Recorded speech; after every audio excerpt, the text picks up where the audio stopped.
When working with the wrists, which we do all the time when we're weight bearing on them, you want to be mindful of two things.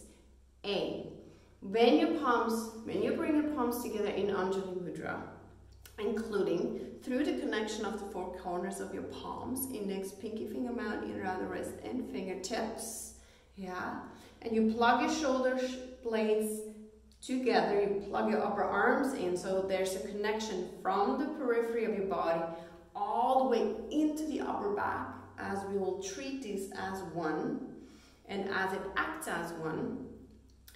You want to see, as I keep that connection, when I move my hands down towards forearms parallel to the ground, can I actually keep the connection through my palms?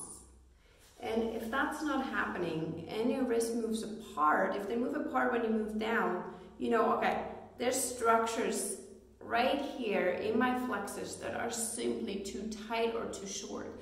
Otherwise, you would have the capacity of moving your wrists down without losing the connection, right? So that's one side. Lack of mobility in the flexor, potentially tight structures from your forearms, potentially up your neck into your shoulders. Yet the other possibility is you have a lot of mobility, and the moment you're weight bearing, which is exactly this position, just on the ground plus weight on it, is that it reflects in when your fingers are basically at your forearm. Yeah, you have lots of mobility, and when you move them down, keeping the connection, and you check into your palms, and you don't see any opening, it's just pure compression around the area of your wrist and your carpal tunnel, you know there's potentially too much pressure, not enough strength in that structure. So those are the two scenarios. You're lacking either motion when this happens, you're lacking range of motion, or you're lacking strength. So let's look at those two scenarios. First scenario, you're lacking motion. You can start with simple stretches. Just bringing a little pressure, a little body weight as a support to stretch the flexors here in your wrist, yeah, without bringing all your weight on them at first. You don't want to over stress the structures. That would be one idea. Or you can bring it into a very nice dynamic way where your fingers face out, and you translate onto that one wrist, and you stretch your shoulders back as you stretch the whole flexors. You're also moving the upper arm bones back, and then you switch sides.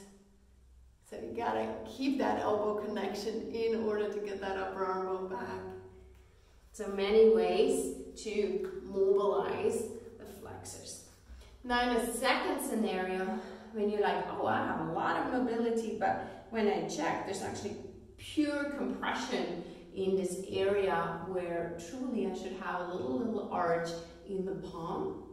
Then bring your hands down, stay on your knees at first. Position your wrist so you can align your index finger with the outer shoulder.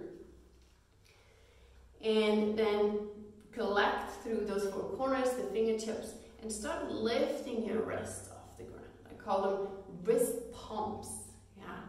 Now keeping the shoulder in, and then move a little forward here to keep the upper back connection solid. And just pump the wrist. Strengthen the flexors. I'm strengthening the structure. And then eventually, with the structure engaged there to support the wrist and the pressure on my wrist, I move my knees back, yeah, and even bring more weight on while lifting the knees. And eventually I want to lower the wrist down, but keep more weight at the base of your fingers as opposed on the wrist where you collapse. So really keep that feeling of, oh, I can lift the palms, but I can also lower them back to the ground without collapsing into them. And then you just bring those little wrist palms into your dogs or any other weight-bearing position to bring the strength and support your wrist serve. Thanks so much for watching.